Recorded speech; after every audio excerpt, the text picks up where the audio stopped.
The warm afternoon sun filtered through the branches of oak trees lining a quiet neighborhood park, where families gathered for picnics and children's laughter echoed across the grassy expanse. At the heart of this scene, Alan, a 40-year-old man with cerebral palsy, navigated the paved walkway with deliberate care.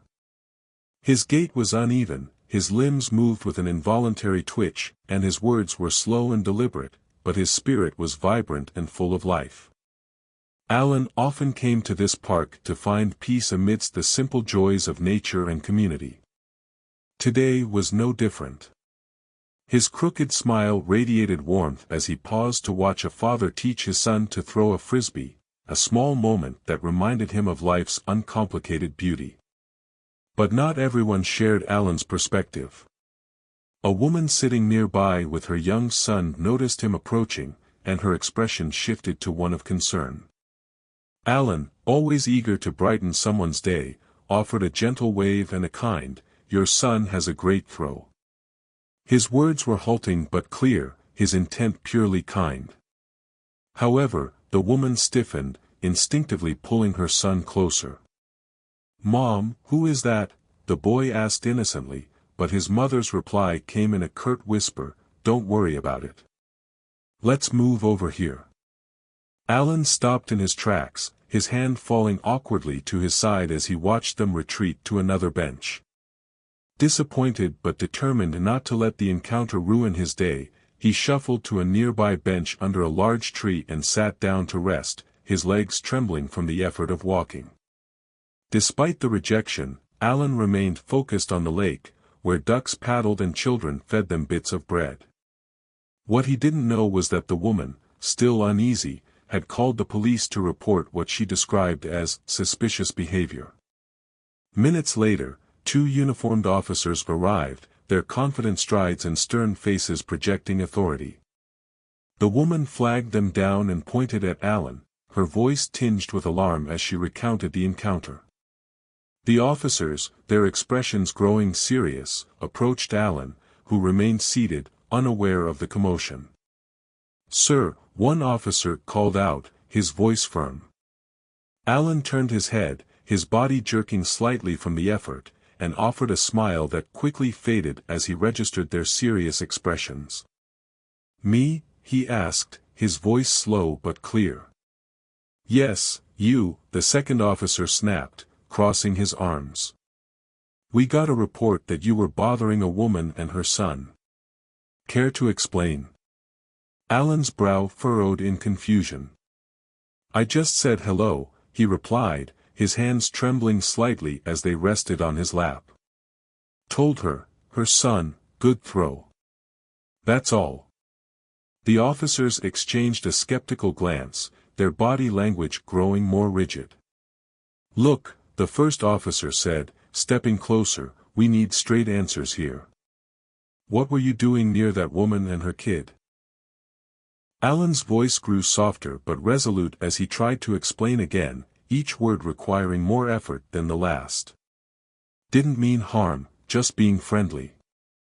His halting speech seemed to irritate the officers, who mistook it for defiance.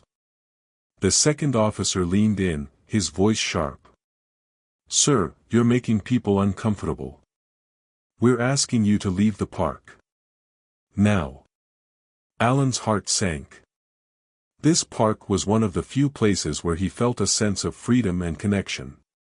Shaking his head slowly, he replied, "Did nothing wrong, this park, for everyone." His quiet defiance seemed to inflame the officers, who now stood over him, their patience clearly wearing thin. "Listen," the first officer said, his tone laced with warning. "This isn't up for debate.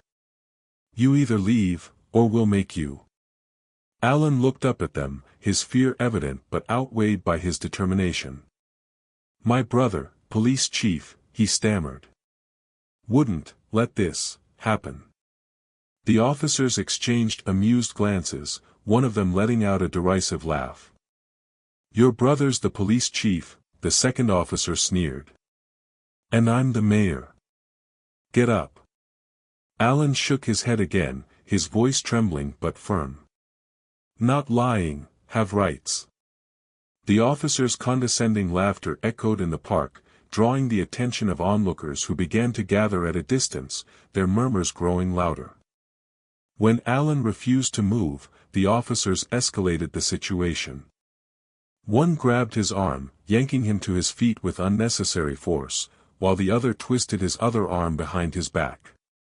Alan winced, his body jerking involuntarily as he struggled to maintain balance. "You're hurting me," he said, his voice breaking. "Stop." But the officers ignored his protests, dragging him toward the park exit as his feet stumbled over the gravel path. The growing crowd of bystanders watched in shock, some recording the scene on their phones. "This isn't right," one woman called out, her voice shaking. "Leave him alone." Another man added, "What's he even done? He's not a threat." The officers, unfazed by the growing outrage, continued to manhandle Alan, their grip bruising his arms. When Alan's jerking movements made it difficult for them to control him, one officer reached into his pocket, pulled out a cloth, and forcibly shoved it into Alan's mouth to silence him. The crowd gasped audibly, their shock turning to anger. "That's assault," someone shouted. "Stop it." Ethan, a young journalist who had been sitting nearby, sprang into action. Raising his phone, he began recording the officers. "Hey," he shouted, stepping forward. "Let him go. He hasn't done anything wrong." The officers turned their attention to Ethan, their expressions darkening. "Back off," one growled. "This is police business." Ethan didn't back down. "Police business doesn't include abuse," he shot back, his voice steady despite the tension. "I've got everything on video. You can't hide this." The confrontation escalated as one officer shoved Ethan, causing him to stumble and drop his phone.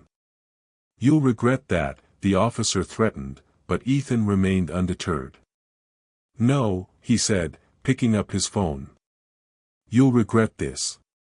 His defiance seemed to embolden the crowd, whose shouts grew louder in support of Alan. Realizing the situation was spiraling out of control, the officers released Alan, shoving him onto the pavement with a final, humiliating push. Alan collapsed onto the ground, his knees scraped and his dignity shattered, but his resolve unbroken. The officers retreated under the weight of public scrutiny, their mocking laughter fading as they walked away. Ethan rushed to Alan's side, carefully removing the cloth from his mouth and helping him sit up. "Are you okay?" Ethan asked, his voice filled with concern. Alan nodded faintly, his body trembling. "Thank you for helping," he whispered, his gratitude evident despite his exhaustion. Ethan placed a reassuring hand on Alan's shoulder. "This isn't over," he said firmly. "I recorded everything. They won't get away with this." As the crowd dispersed, many approached Alan to express their support, offering words of comfort and outrage at the injustice they had witnessed. Alan, though shaken, felt a spark of hope ignited by their kindness. For the first time that day, he allowed himself to believe that change was possible, that his voice and resilience could make a difference. Ethan walked Alan home, vowing to use his platform as a journalist to expose the officers' misconduct. Together, they began planning the next steps in their fight for justice, united by a shared determination to hold those in power accountable and to ensure that no one else would have to endure what Alan had faced. Their story would not end in silence, it would become a rallying cry for change. Alan's story did not end with the officers walking away that day, it was only the beginning. Ethan wasted no time once he reached his small apartment, immediately connecting his phone to his computer to transfer the video. The footage was raw and unfiltered, it captured the cruel mockery of the officers, the unjustifiable force used against Alan, and the audible outrage from the onlookers. Ethan's hands trembled as he edited the video, not out of fear but out of anger and a deep sense of responsibility. He carefully adjusted the footage to highlight the critical moments, the officer shoving the cloth into Alan's mouth, the bystanders shouting in protest, and Alan's trembling figure being dragged across the gravel. With a determined exhale, Ethan typed a headline that he knew would grab attention: "Disabled black man abused by police in public park, caught on camera." His article was sharp, unflinching, and deliberate, describing Alan's innocence and the unnecessary aggression displayed by the officers. Ethan embedded the video into the article, ensuring the visuals would speak louder than any words he could write. Once the article was published on his news platform's website, it quickly gained traction. Within hours, the comments section was flooded with reactions ranging from outrage to heartbreak. "How could this happen in broad daylight?" one commenter wrote, while another added, "This is the reality for so many people, this abuse needs to stop." Social media lit up with shares and reposts, the hashtag Justice for Alan trending by the end of the night. The video itself went viral, circulating across platforms with millions of views within 24 hours. The incident was no longer a quiet moment of injustice in a park, it was now a national conversation about police misconduct and systemic discrimination. Back at the Carter household, Alan sat in his living room with Malcolm, his older brother and the police chief, as the story unfolded online. Malcolm's face was a mixture of anger and guilt as he scrolled through the growing number of news articles covering the incident. The video of Alan's mistreatment played on a loop, each replay fueling Malcolm's frustration. "I can't believe this happened," he muttered, more to himself than to Alan. "Under my watch, no less." Alan sat quietly, the raw emotions of the day still heavy on his mind. "It's not your fault," he said softly, his voice steady despite the lingering pain in his throat. "But it can't happen again, Mal. Not to me, not to anyone." Malcolm nodded, his jaw tightening as he resolved to take action. The next morning, he called an emergency meeting at the precinct, summoning every officer under his command. The atmosphere in the conference room was tense as Malcolm entered, his expression stern and unyielding. The officers knew what this meeting was about, the video had reached every corner of the department, and the backlash was palpable. "We need to talk about what happened yesterday," Malcolm began, his voice echoing in the silent room. "Two of our own disgraced this department and everything it stands for. They humiliated an innocent man, my brother, and used their authority to abuse rather than protect." His gaze swept across the room, landing on each officer as he continued. "This isn't just about Alan. It's about the culture that allowed this to happen. It's about every citizen who looks to us for safety and instead sees us as a threat. That changes now." Malcolm announced the immediate suspension of the two officers involved, Blake and Turner, pending a full investigation. Their actions, he explained, were not isolated incidents. A review of their records revealed a troubling pattern of complaints about unnecessary force and unprofessional behavior. "We are not above the law," Malcolm declared, his voice firm. "And if we act like we are, we fail the very people we're sworn to protect." The room remained silent, but Malcolm could feel the weight of his words sinking in. Some officers nodded in agreement, while others avoided his gaze, their expressions unreadable. Meanwhile, Ethan's article had reached local and national news outlets, drawing the attention of civil rights organizations and advocacy groups. The ACLU issued a statement condemning the officer's behavior and pledging to support Alan in seeking justice. Community leaders organized a rally in the park where the incident occurred, turning the site of Alan's humiliation into a platform for empowerment. Alan, still recovering from the physical and emotional toll of the encounter, was hesitant to attend at first. "What if they don't listen?" he asked Malcolm the night before the rally. "What if nothing changes?" Malcolm placed a reassuring hand on his brother's shoulder. "They will listen, Alan," he said. "Because you're standing up for something bigger than yourself. And I'll be right there with you. The next day, the park was filled with hundreds of people carrying signs that read, "Justice for Alan," and "End Police Abuse."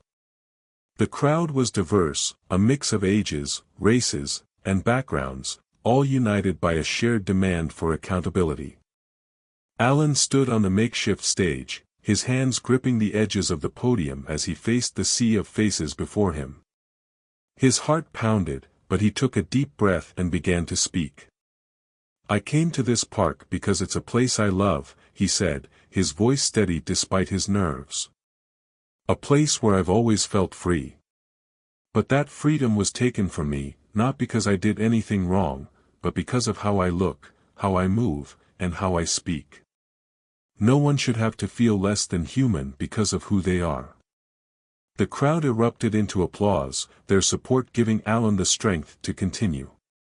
He shared his experience in raw, unfiltered detail, from the officers' mocking laughter to the pain of being dragged across the gravel. "I may have cerebral palsy," he said, his voice growing stronger, "but that doesn't make me weak. It doesn't make me less deserving of dignity or respect. And it won't stop me from fighting for justice, not just for me, but for everyone who's been silenced or overlooked." The rally ended with a moment of silence, a collective acknowledgement of the injustices faced by marginalized communities. For Alan, it was a moment of catharsis, a chance to reclaim his voice and turn his pain into purpose.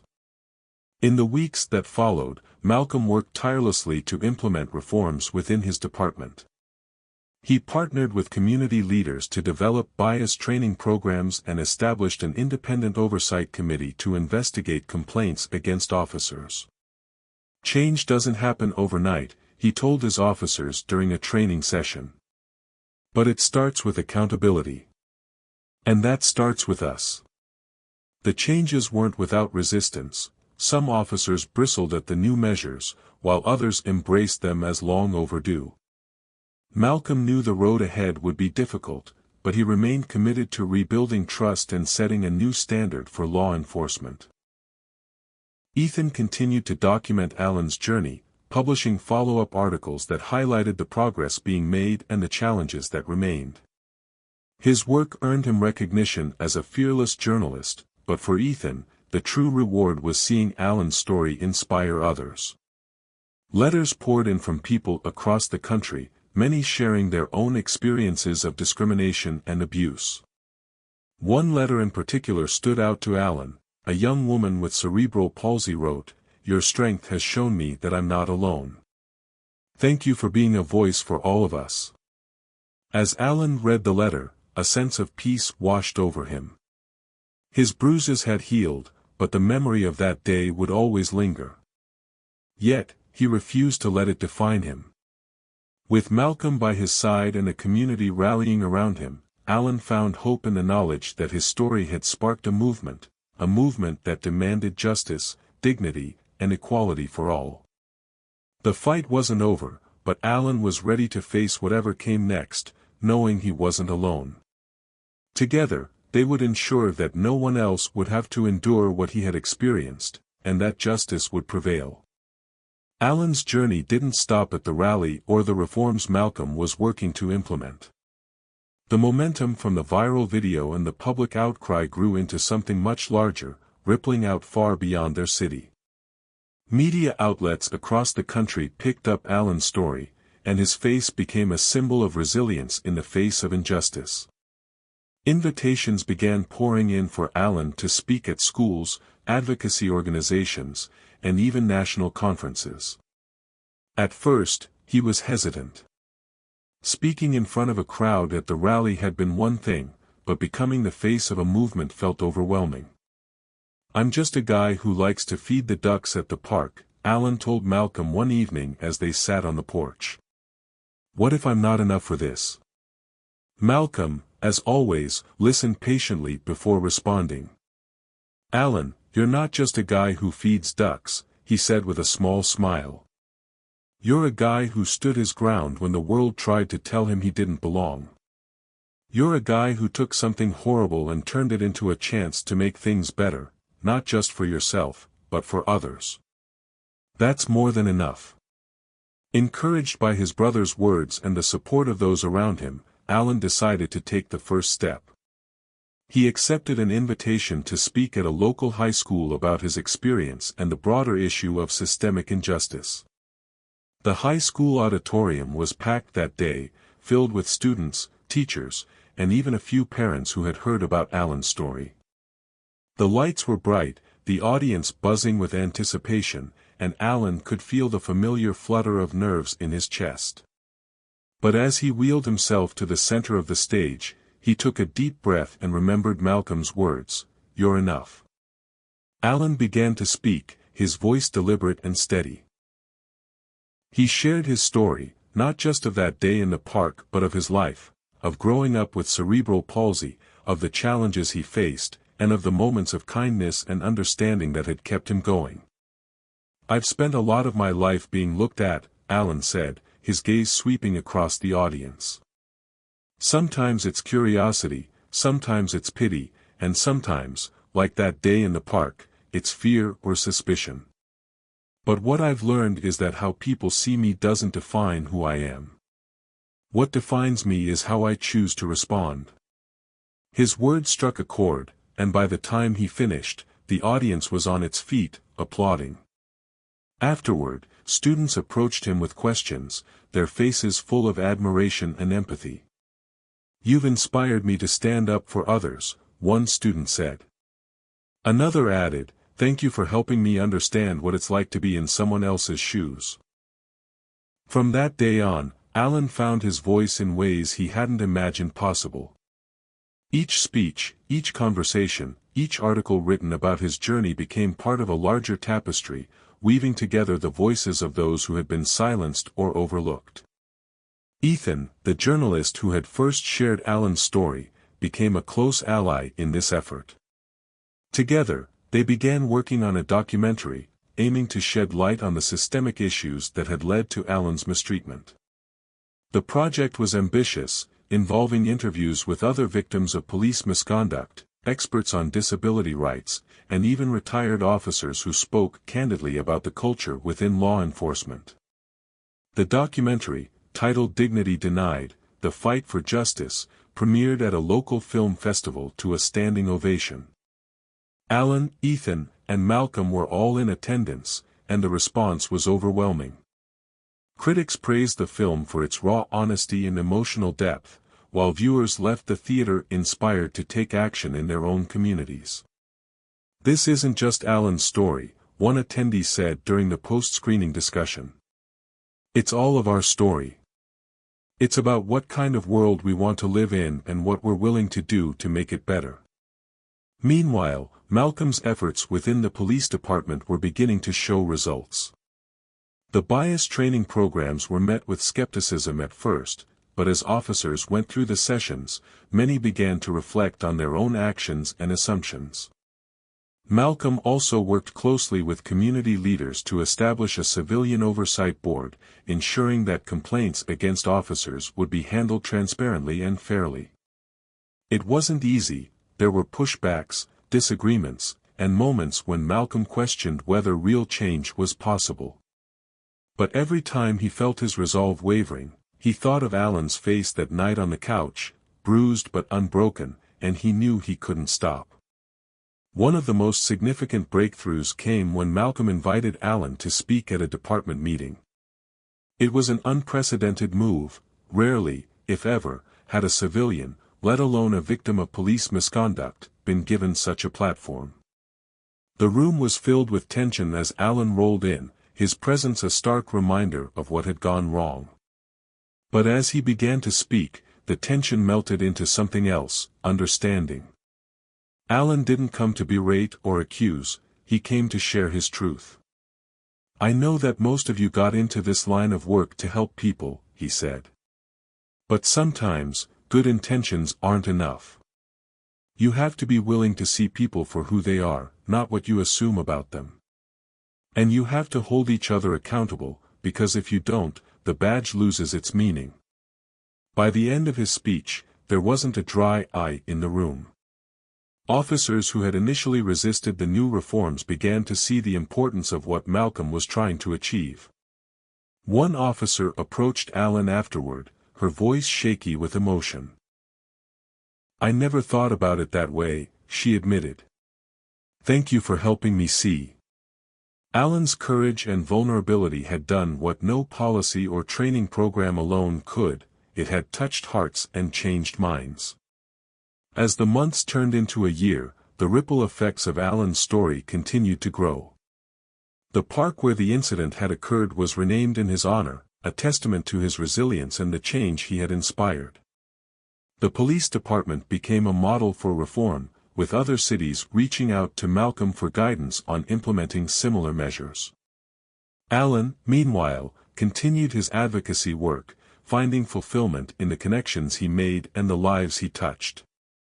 But for Alan, the greatest victory wasn't the awards or the recognition, it was the sense of peace he had found within himself. He no longer carried the weight of that day in the park as a burden but as a reminder of his strength and the power of his voice. And as he sat with Malcolm on the porch one evening, watching the sun dip below the horizon, he felt a quiet certainty that their journey, though far from over, was heading in the right direction. Together, they had turned pain into purpose, proving that even in the face of injustice, hope could prevail. As Alan's journey of advocacy continued, the impact of his story reached further than he could have ever anticipated. What began as a single incident of injustice grew into a movement that united people from all walks of life, rallying them around the principles of dignity, accountability, and compassion. Alan's once hesitant voice had become a powerful instrument of change, resonating not only in auditoriums and conferences but also in classrooms, boardrooms, and even the halls of government. Policy changes inspired by his experience were enacted statewide, emphasizing community policing, stronger accountability measures, and mandatory disability awareness training for all public servants. His story was cited in legislative debates and became part of educational curriculums, teaching future generations about empathy and the importance of standing against injustice. Yet for Alan, the most meaningful changes were the personal connections he forged along the way. Messages poured in from individuals who found strength in his journey, parents of children with disabilities, advocates fighting for justice, and even people who admitted their own prejudices and vowed to change. Alan made it a point to reply to as many messages as he could, offering words of encouragement and reminding people that their voices mattered. "We're all in this together," he often wrote, a simple phrase that carried profound meaning. It became a rallying cry for a movement grounded in unity and hope. At home, Alan and Malcolm's bond grew stronger than ever. Their late-night conversations became a source of solace and inspiration, a space where they could reflect on the progress they had made and the challenges that still lay ahead. For Malcolm, every reform he implemented within the department was deeply personal, a way to honor his brother and ensure that no one else would have to endure what Alan had. He worked tirelessly, sometimes late into the night, but he always made time to sit with Alan, sharing updates and seeking his advice. Alan's input became invaluable, not just as a victim of injustice but as someone who understood the importance of building bridges and fostering understanding. One evening, as they sat together on the porch watching the stars, Malcolm turned to Alan with a thoughtful expression. "You've done something incredible, you know," he said. "You've taken one of the hardest moments of your life and turned it into a force for good. Not many people can do that." Alan smiled, his crooked grin now a symbol of quiet strength. "I didn't do it alone," he replied. "I had you. I had Ethan. I had everyone who believed in me. This isn't just my story, it's ours." The brothers sat in companionable silence, the night air filled with the soft hum of crickets.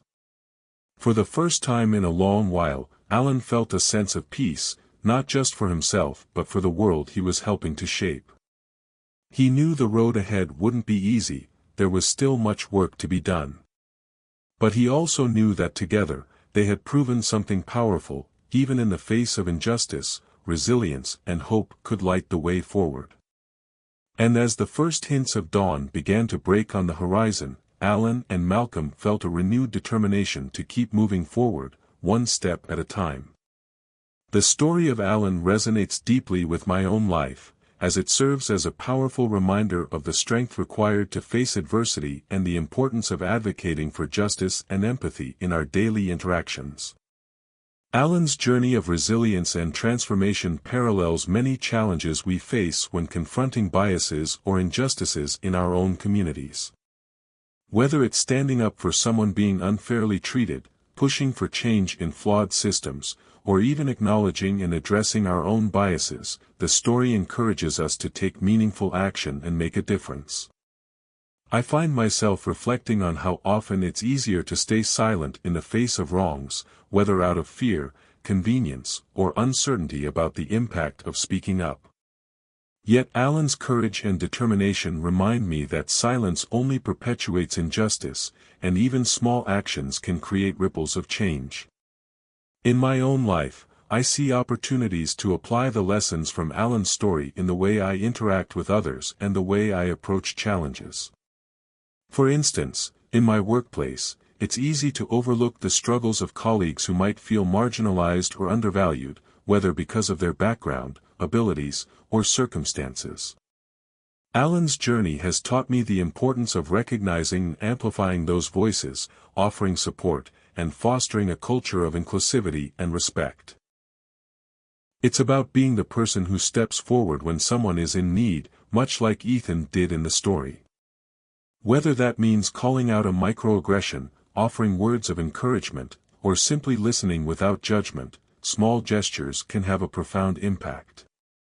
Beyond interpersonal relationships, Alan's story also emphasizes the importance of systemic accountability.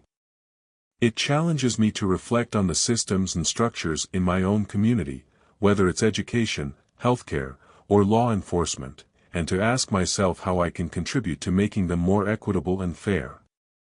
This might mean volunteering with local advocacy groups, supporting organizations that champion diversity and inclusion, or even engaging in conversations that challenge the status quo. While it can feel overwhelming to tackle systemic issues, Alan's experience reminds me that change starts with individuals willing to stand up for what's right. One of the most poignant lessons from the story is the importance of resilience in the face of hardship. Alan's determination to hold on to his dignity, even when faced with humiliation and physical harm, is a testament to the power of inner strength and self-respect. It inspires me to remain steadfast in my values, even when the path is difficult or when others doubt my intentions. In my own life, this means not letting setbacks or criticism deter me from pursuing my goals or standing up for what I believe in. It's about finding that balance between vulnerability and strength, acknowledging the challenges but refusing to be defined by them. The story also highlights the importance of allies, those who step in to support us when we're at our most vulnerable. Ethan's role in documenting the injustice and advocating for Alan's rights shows that we all have a responsibility to use our platforms, however small, to uplift others. In my life, I can strive to be that ally for others, using whatever tools and privileges I have to support those who are marginalized or overlooked. At the same time, it reminds me of the value of gratitude and connection, recognizing and appreciating the people who stand by me and the role they play in my journey. If I were to give advice based on this story, it would be to embrace empathy, courage, and action in everyday life. Empathy allows us to see beyond our own experiences and understand the struggles of others, while courage gives us the strength to confront injustice, even when it's uncomfortable or risky. Action is what ties it all together, turning good intentions into meaningful change. Start small, whether it's educating yourself about issues of inequality, speaking up when you see unfairness, or simply treating others with kindness and respect. Over time, those small actions can grow into something much larger, creating a ripple effect that inspires others to do the same. Finally, remember that change takes time, and it's okay to feel overwhelmed or uncertain along the way. Alan's story is a reminder that progress isn't always linear, but every step forward matters. Whether you're advocating for yourself, standing up for someone else, or working to change a flawed system, know that your efforts, no matter how small, are part of a greater movement toward justice and compassion. Take inspiration from Alan's resilience and let it fuel your own journey toward creating a more equitable and empathetic world. Thank you for watching. If you have any comments, please comment below the video. Please subscribe to the channel to support us.